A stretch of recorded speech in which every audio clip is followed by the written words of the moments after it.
Hello again, I'm Maurice and I've got another in the series, The Little Word If. This is taken from the Sermon on the Mount, Matthew 6. Verse 22 says this: the light, the revelation of the body, is the eye. Because your eye lets the light in, you see, with your eye.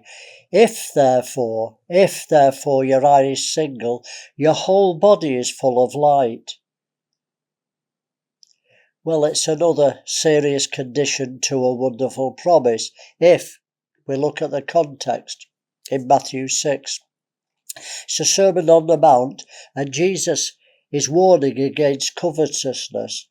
And this is what he says in verse 19 and 20. Don't lay up for yourselves treasures in heaven, on earth, where moth and rust doth corrupt, and where thieves break through and steal. But do lay up for yourselves treasures in heaven.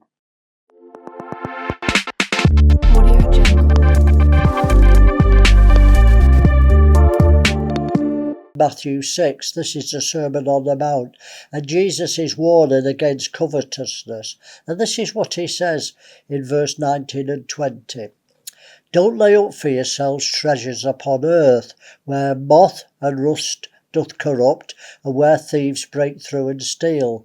But do lay up for yourselves treasures in heaven, where neither moth nor rust doth corrupt, and where thieves can't break through and steal.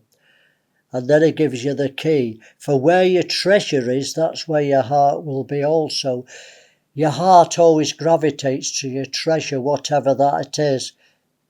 Treasures in heaven or treasures on earth, your heart will always gravitate towards it. So if you have a single eye, which means if you're seeking treasures in heaven and not covetousness on earth, that's a double eye, your whole body is full of light. In other words, you'll be full of revelation, because light reveals things. You can't see anything in a dark room, but the light reveals what is there.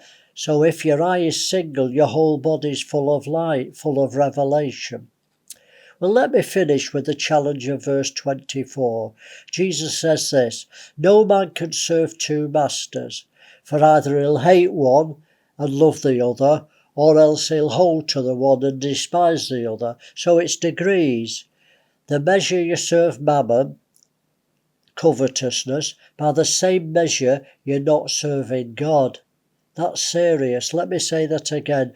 The measure you serve mammon, covetousness, the things of this world, by the same measure, holding or hating, despising, loving, you're not serving God. No man can serve two masters. He'll hate one and love the other, or hold to the one and despise the other. The bottom line, you can't serve God and mammon. You need a single eye, treasures in heaven. So, busy day, I'm going. See you for the next if.